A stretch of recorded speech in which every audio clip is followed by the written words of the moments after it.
pipinya Mas Kirno. Hmm. Di situ Mas Kirno langsung teriak-teriak dan dia langsung kebangun tuh dari tidurnya.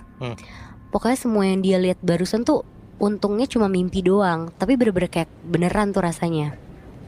Di situ Mas Kirno langsung cabut karena itu kondisinya udah hujan, dia pakai jas hujan terus lari keluar gubuk buat keliling makam. Udah tuh pas si Mas Kirno ini keliling-keliling makam buat ngecekin satu-satu, karena dia tuh mikir takutnya ada yang jeblos kan karena makam-makam baru. Tapi untungnya di situ aman-aman aja tuh. Mas Kirno balik lagi lah ke gubuknya. Terus pas dia mau balik, tiba-tiba dia tuh berhenti karena tuh dia nyium kayak ada bau gak enak gitu. Kalau kata Mas Kirno, itu tuh kayak bau orang yang udah lama gak mandi. Mas Kirno akhirnya gak jadi balik ke gubuk, terus dia mau nyari sumber baunya aja. Takutnya kayak ada bangkai hewan yang mati gitu di makam. Keliling lagi lah dia ngikutin baunya.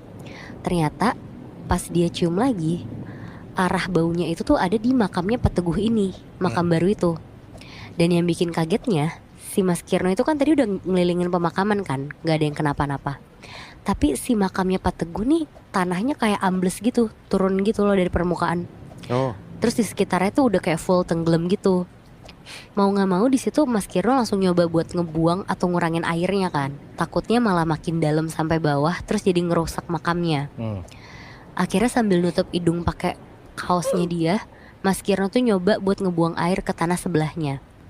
Di situ Mas Kirno inget banget, hari itu tuh hujan deras dan di kafling area makam lain tuh sepi dari tukang gali kubur. Makanya dia nggak bisa minta bantuan teman-temannya.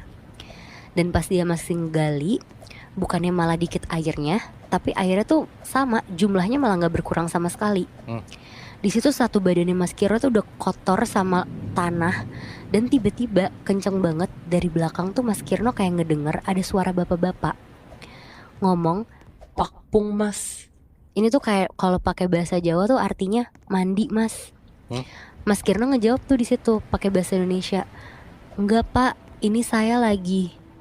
Terus di situ Mas Kirno langsung diem, megang cangkul. Pokoknya dia udah deg-degan banget. Dan pas dia balik badan, dia tuh ngelihat sekeliling bener-bener kosong, gak ada siapa-siapa.